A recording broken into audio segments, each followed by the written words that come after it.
Hey friends, welcome to our midweek moment. Pastor Nicole here. We've got a little bit of a departure from our normal midweek moment content this week. I wanted to talk to you a little bit about the conflict in the Middle East that's going on right now. I have filmed this video probably about a dozen times.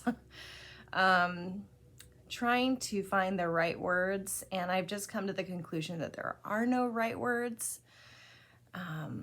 What we are seeing is horrific. It is pure evil. These terrorist attacks that are happening, particularly the women and the children that we are seeing that have been slain, murdered. It is just heart-wrenching to watch, and it's just so hard to see. I think the last death toll that I saw was 1,000 people in Israel, 900 people in Gaza, and thousands and thousands of people who are injured and are in need of help. Hospitals are overrun, supplies are running short. I saw this morning that the power station in Gaza has run out of fuel, which means that the hospitals in that area are not going to be able to tend to their patients, many of whom are women and children. It is devastating to see, and it is so hard to watch from afar and to know that there's nothing that I can do. At least that's how I have been feeling, that there's nothing that I can do that's going to change the situation. I don't have any political power. I don't have, a voice that's going to be heard by the masses.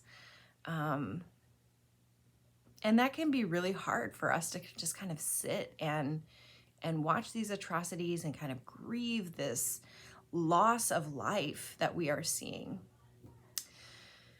I had somebody last weekend ask me what was our stance at Willow Hill on the conflict in Israel. And it didn't take me long to be able to respond to say, we're praying for peace. That's our stance, is that we are praying for peace, for a long, enduring peace. If you know much of anything about the conflict in the Middle East, you know it has been going on for centuries. It is a long conflict that's been going on there. And for many years, people have been committed to praying for peace in the Middle East. When I was growing up, that was the phrase, peace in the Middle East.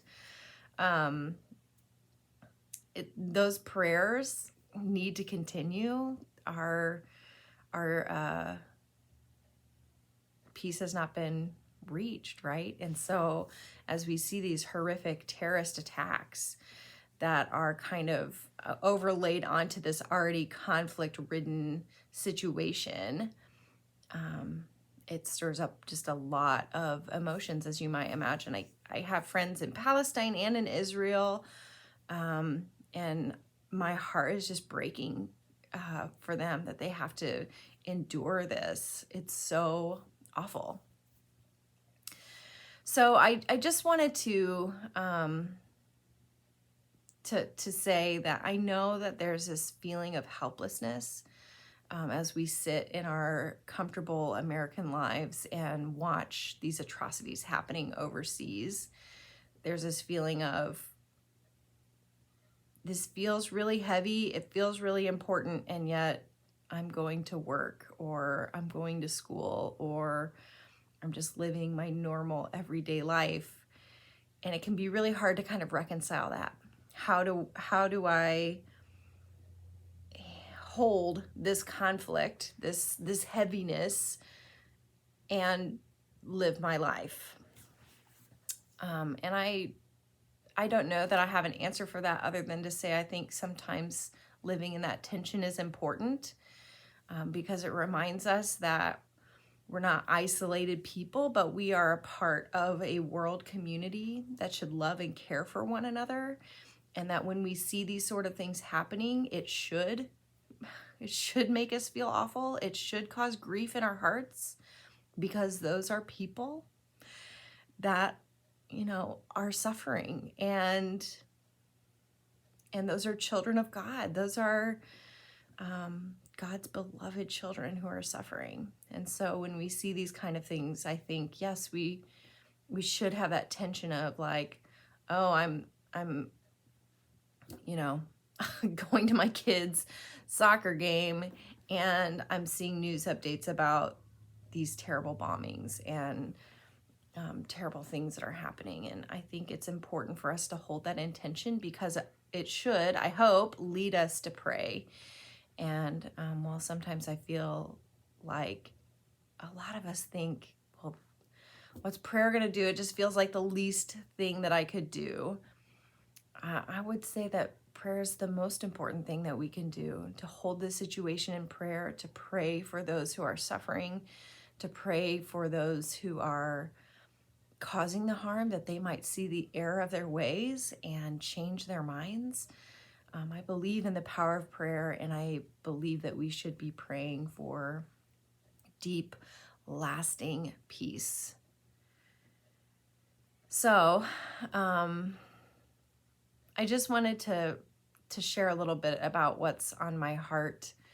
This situation it just feels so bleak, it feels so overwhelming, so heart-wrenching, and it is.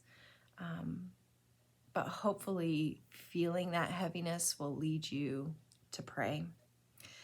So that's my invitation to you this week, is to just take some time out of your life. I will be taking time out of my life to pray, to lift these people to God, to pray that God will bring everlasting peace, a long enduring peace, the kind of peace that we as humans can't accomplish on our own, but only comes from God.